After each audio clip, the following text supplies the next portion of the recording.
Audio art पुस्तक मस्तिष्क प्रत्यक्ष कल्पवृक्ष। लेखक वेदमूर्ति तपोनिष्ठ पंडित श्री राम शर्मा आचार्य जी। यूं ज्वर, अतिश्रम, दुर्घटना, आकस्मिक विपत्ति जैसे कारणों से भी यदागदा मस्तिष्कीय आवेश आ चढ़ते हैं और सिर भीतर ही भीतर गर्म, उत्तेजित, अशांत दिखता है। उस बेचैनी में विचित्र उद्वेग उच्चाटन होता है। क्या करें, कहाँ जाएं? न बैठे चैन पड़ता है, न चलते, न अपना सुहाता है, न पराया, न बात करने को जी करता है और न चुप रहा जाता है। सोचने का तंत्र इतना अस्त व्यस्त हो जाता है कि नवागत कठिनाई से छुटकारा पाने का सही उपाय सोच सकना भी बन नहीं पड़ता। दैनिक जीवन के सामान्य कार्य और अनिवार्य उत्तरदायित्व निभाने तक कठिन हो जाते हैं। मानसिक तनाव जिस स्तर का होता है उसी अनुपात में विक्षिप्तता छाती है। हल्की बेचैनी से लेकर सिर फोड़ लेने या सिर फोड़ देने की उद्विग्नता तक के छोटे बड़े दौर आते हैं और उस उन्माद में जो बन पड़ता है वह परिस्थितियों को सुलझाता नहीं वरन अधिकाधिक उलझाता ही जाता है। सामयिक विपत्तियों के कारण उत्पन्न हुए मानसिक तनाव फसली बुखार की तरह समय गुजरने के साथ साथ हल्के होते चले जाते हैं।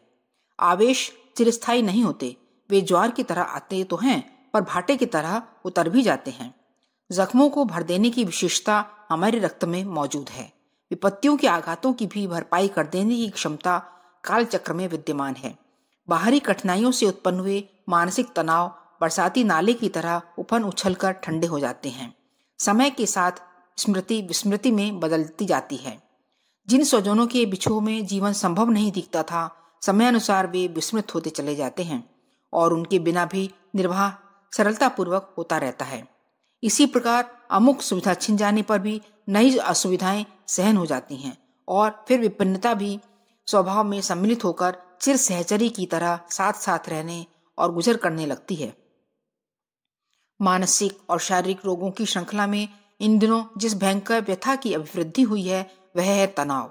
हम में से अधिकांश व्यक्ति मानसिक तनाव से पीड़ित रहते हैं और उसी दबाव से अशांत एवं विक्षुब्ध मन स्थिति में समय गुजारते हैं। यह एक प्रकार का मानसिक ज्वर है। ज्वर पीड़ितों को कितनी शक्ति उस व्यथा को सहन करने तथा निपटने में खर्च करनी पड़ती है यह किसी से छिपा नहीं है।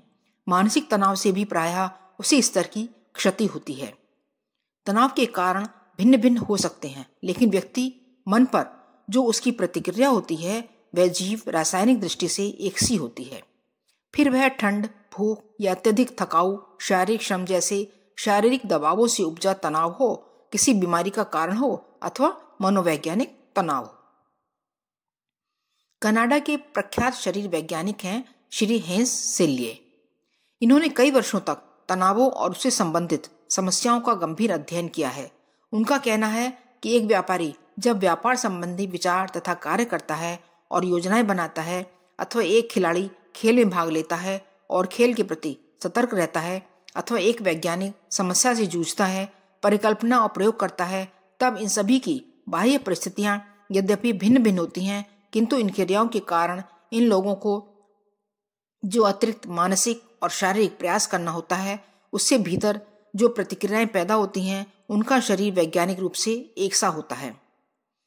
इन लोगों की अधिक वृक्क ग्रंथि कॉर्टेक्स अधिक सक्रिय हो जाती है, रक्त से हार्मोन अधिक स्रावित होने लगते हैं और छाती की इंडोक्राइन ग्रंथि जिसे थाइमस कहते हैं सिकुड़ती जाती है।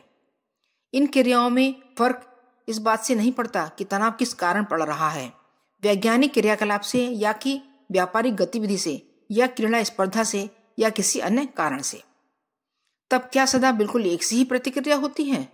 प्रतिक्रियाएं तो एक तरह की होती हैं पर तनाव की तीव्रता के अनुसार उनमें भिन्नताएं होती हैं। यानी यदि तनाव अधिक तीव्र हुआ तो यह क्रियाएं कॉर्टेक्स की सक्रियता, हार्मोनों का श्रवण और थाइमस का सिकुड़ना अधिक तेज हो जाएंगी। कम तनाव हुआ तो कम हो जाएगी। शीर्षक अनुकूलन के रोग। आज के उत्तेजक वातावरण में हमें अत्यधिक तनाव का सामना करना पड़ता है और इसीलिए अनुकूलन की हमारी आंतरिक मांग अत्यधिक बढ़ गई है। अत्यधिक तनाव की स्थिति में शरीर की अनुकूलन प्रणाली संकट को संकेत पाकर तेजी से क्रियाशील हो उठती है और पराशक्ति से संकटग्रस्त मोर्चे पर डट जाती है। सेल्ये का कहना है कि यही कारण है कि विशेष संकट के समय कई व्यक्ति असाधारण काम कर डालते हैं, जैसे प्राण संकट में पड़ने पर, भागने की जरूरत होने पर लंबी कूद का कभी भी अभ्यास न करने वाला कोई व्यक्ति काफी चौड़ी खाई पार कर जाए, अथवा कोई वैज्ञानिक किसी असाध्य सी समस्या का समाधान पा जाए। लेकिन ऐसी स्थिति में जबकि संपूर्ण अनुकूलन ऊर्जा मुख्य मोर्चे पर डटी हो, तो शेष हिस्से में अनुकूलन क्रियाएं शिथिल पड़ जाती हैं। इससे भीतरी अंगों की सामान्य कार्यक्षमता पर प्रभाव पड़ता है। इसी का नाम थकान है। अधिक तनाव से थकान आने की यही प्रक्रिया है। थकान से शरीर की विभिन्न मांसपेशियों की कार्यक्षमता घट जाती है, क्योंकि उन्हें पर्याप्त अनुकूलन ऊर्जा नहीं मिल पाती। इसका शरीर पर अवश्यंभावी परिणाम होता है, जैसे कि तेज मानसिक थकान से हृदय के पेशियों वाले भाग मायोकार्डियम में स्नायुविक संतुलन बिगड़ जाता है। इससे जैव रासायनिक परिवर्तन होते हैं और रक्त के आवागमन नियंत्रण में बाधा पहुंचती है। कई बार आग से व्यक्ति की चमड़ी बहुत जल जाती है। ऐसे कई लोगों की डॉक्टरी जांच किए जाने पर उनके पेट में तथा आंतों में छाले पाए गए। इसका कारण भी यही है कि उनकी कुल अनुकूलन ऊर्जा जले हुए स्थानों की मरम्मत में लग जाती है। तब पाचन क्रिया की होमोस्टेटिक नियंत्रण प्रणाली को जितनी अनुकूलन ऊर्जा चाहिए वह नहीं मिल पाती। लंबे समय तक इस कमी से पेट और आंतों में छाले पड़ जाते हैं। हैंस सेल्ले ने एक और महत्वपूर्ण तथ्य गिनाया है। दिनों दिन जीवन में तनाव अधिकाधिक बढ़ाया जाए तो हमारी अनुकूलन ऊर्जा भी अधिकाधिक खर्च होती है। प्रकृति बनिया है और उसने एक निश्चित मात्रा में ही हर व्यक्ति को अनुकूलन ऊर्जा का भंडार सौंपा है। यदि हमने उस भंडार को तेज गति से लुटाया तो उतनी तेजी से हमारा संतुलन डिगता जाएगा और हम भयानक बीमारियों की चपेट में आते जाएंगे। आधुनिक समाज जीवन में ये भयानक गति से बढ़ रहे हैं। ये हैं हृदय रोग, कैंसर, मादक द्रव्यों का व्यसन, आतंककारी गतिविधियां, मारपीट, आत्महत्याएं और तरह तरह की रहस्यमयी बीमारियां। ये रोग औद्योगिक रूप से विकसित देशों में बेतहाशा बढ़ रहे हैं। हैंस सेल्ले इन्हें अनुकूलन के रोग कहते हैं। मानसिक थकान भी समस्याओं पर वर्षों अनुसंधान करने वाले रूसी चिकित्सक इवान सेम्योनोविक खोरोल ने आधुनिक सभ्य समाज के लोगों को एक नौका दौड़ में जुटे नाविकों की संज्ञा दी है, जो पूरी ताकत के साथ नाव खेर रहे हैं, तेज और तेज। नाव निश्चित ही आगे बढ़ रही है, पर नाविकों की भीतरी ऊर्जा निचुड़ चुकी है। मानसिक उत्तेजना भी शरीर की जीवनी शक्ति को भयावह रीति से नष्ट करती है। इस ओर शरीर शास्त्री और मनःशास्त्री अब गंभीरतापूर्वक ध्यान दे रहे हैं, क्योंकि यह दिन दिन अधिक स्पष्ट होता जाता है कि अस्वस्थता की समस्या का समाधान मात्र औषधियों की सहायता से अथवा पौष्टिक भोजन की व्यवस्था जुटाने से हल नहीं हो सकता। यदि ऐसा संभव रहा होता तो सभी संपन्न लोग आरोग्य लाभ करते और अभावग्रस्त रुग्णता एवं दुर्बलता का कष्ट क्यों भोगते। विषाणुओं से रक्षा के लिए विविध विधि टीके लगाना और हर वस्तु उनसे प्रभावित मानकर अंधाधुंध छूत बरतना भी अब केवल वहम ही सिद्ध हो रहा है। बड़े आदमी फैशन की दृष्टि से स्वच्छता की चोचले इतनी ज्यादा करते हैं कि उस स्थिति में उन तक विषाणुओं के पहुंचने की संभावना बहुत कम रहती है। ऐसी दशा में उन्हें तो निरोग रहना ही चाहिए, किंतु देखा यह जाता है कि स्वच्छता अभिमानी ही अधिक बीमार पड़ते हैं और गंदगी से ही दिन भर खिलवाड़ करते रहने वाले मेहतर जैसे स्वच्छता कर्मचारी स्वास्थ्य की दृष्टि से किसी स्वच्छता संवेदी से पीछे नहीं रहते। इन तथ्यों को जुटलाया नहीं जा सका, अस्तु विचारशीलों का तकाजा यही सामने आया कि आरोग्य और ऊर्णता की गुत्थी सुलझाने के लिए गहराई तक उतरा जाए और उन कारणों को ढूंढा जाए जो स्वास्थ्य समस्या को उलझाने के लिए वस्तुतः उत्तरदायी हैं। इस दिशा में प्रयास करने पर यह तथ्य सामने आए हैं कि मानसिक उत्तेजना एवं उद्विग्नता ही आरोग्य की जड़ खोखली कर डालने वाली सर्वोपरि विपत्ति है। अमेरिका मेडिकल एसोसिएशन की मानसिक स्वास्थ्य समिति के सदस्य डॉक्टर फ्रांसिस का कथन है कि उत्तेजनाग्रस्त मन स्थिति का दबाव रक्त संचार प्रणाली को गड़बड़ा कर रख देता है और फिर उस विकृति के फलस्वरूप नाना प्रकार के रोग उठ खड़े होते हैं। इसी प्रकार मनःशास्त्री जे वेस्टलैंड का मत है कि वृद्धावस्था मृत्यु का वारंट नहीं है।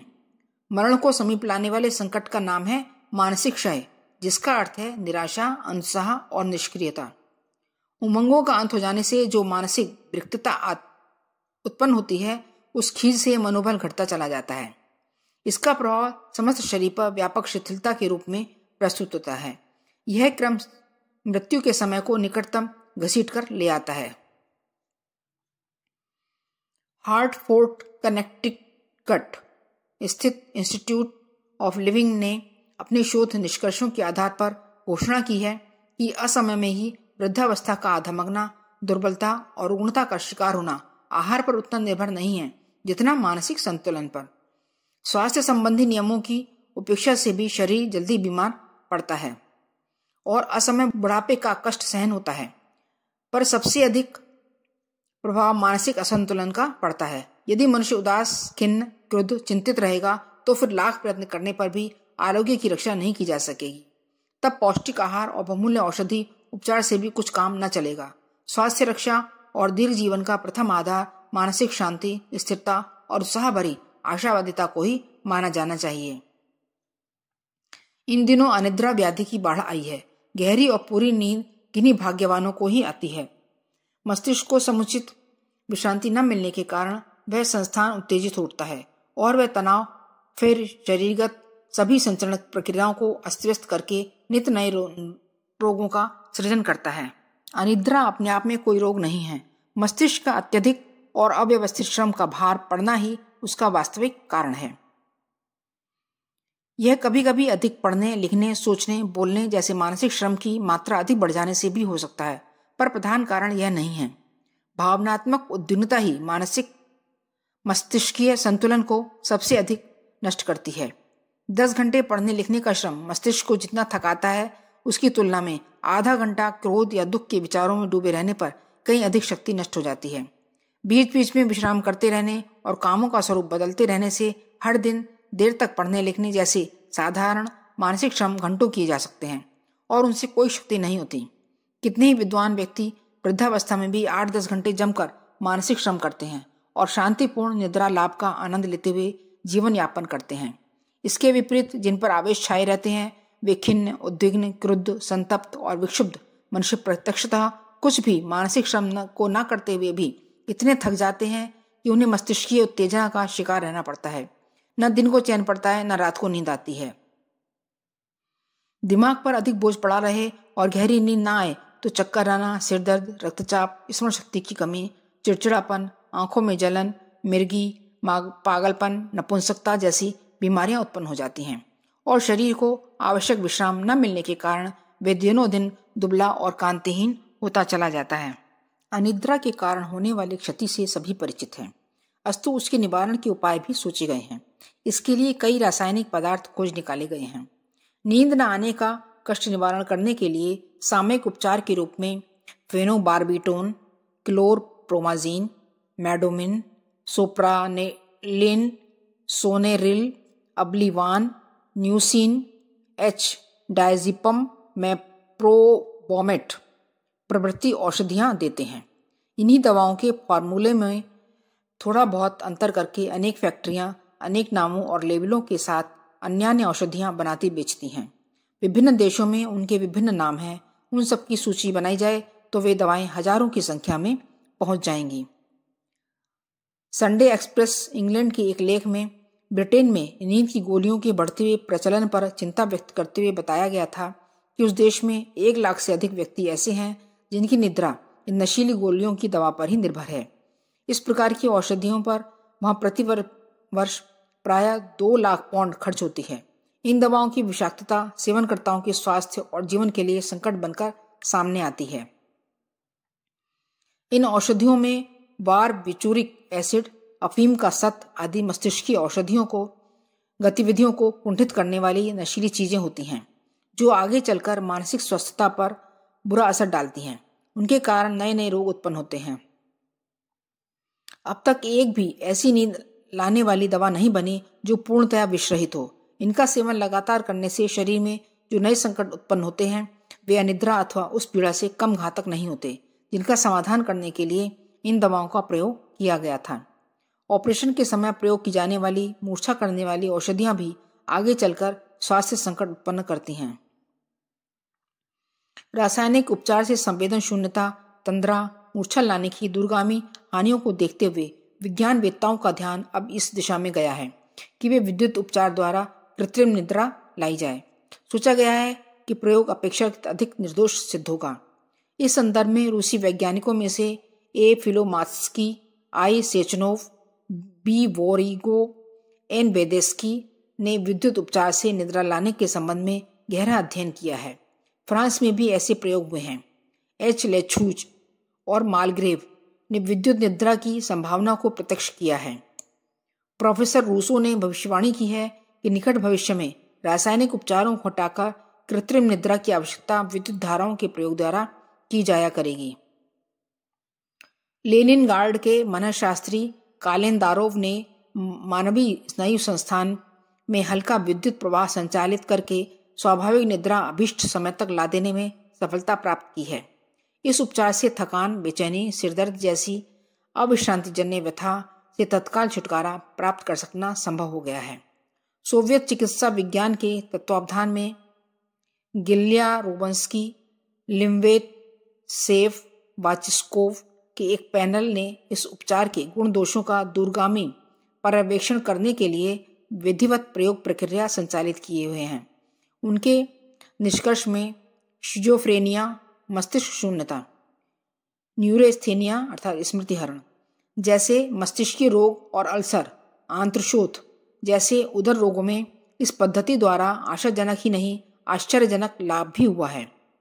ब्रोंकियल एस्थमा, ब्लड प्रेशर जैसे रोगों का भी उस उपचार द्वारा शमन हुआ है। विद्युत निद्रा का मूल लाभ है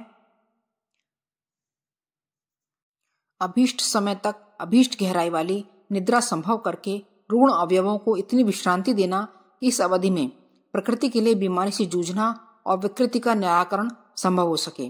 जीवित उत्तेजना में जो श्रम पड़ता है उसी की क्षतिपूर्ति करना शरीर की जीवनी शक्ति के लिए कठिन पड़ता है। फिर वह रुग्णता कैसे जूझेगी? इसी झंझट में रोगी दिन दिन गलता जाता है। यदि उसे समुचित निद्रा लाभ मिल जाए तो एक और विश्रांति का चैन मिले, दूसरी ओर प्रकृति टूट फूट की मरम्मत में जुट पड़े। यह दोनों ही आवश्यकताएं निद्रा से पूरी होती हैं। रासायनिक उपचार से निद्रा लाने में विषैली मादक औषधियों से नए संकट उत्पन्न होने की संभावना स्पष्ट थी। ऐसी दशा में विद्युत उपचार से निद्रा लाना अपेक्षाकृत अधिक निर्दोष समझा जा रहा है। यूं तो बाहर से थोपा हुआ कोई भी उपचार किसी न किसी रूप में स्वाभाविक स्वस्थता पर आघात करता ही है। सच्ची और सही निर्दोष चिकित्सा तो वही है जो हमारी जीवनी शक्ति अपने ढंग से आप ही बिना किसी को सूचना दिए स्वयं करती है।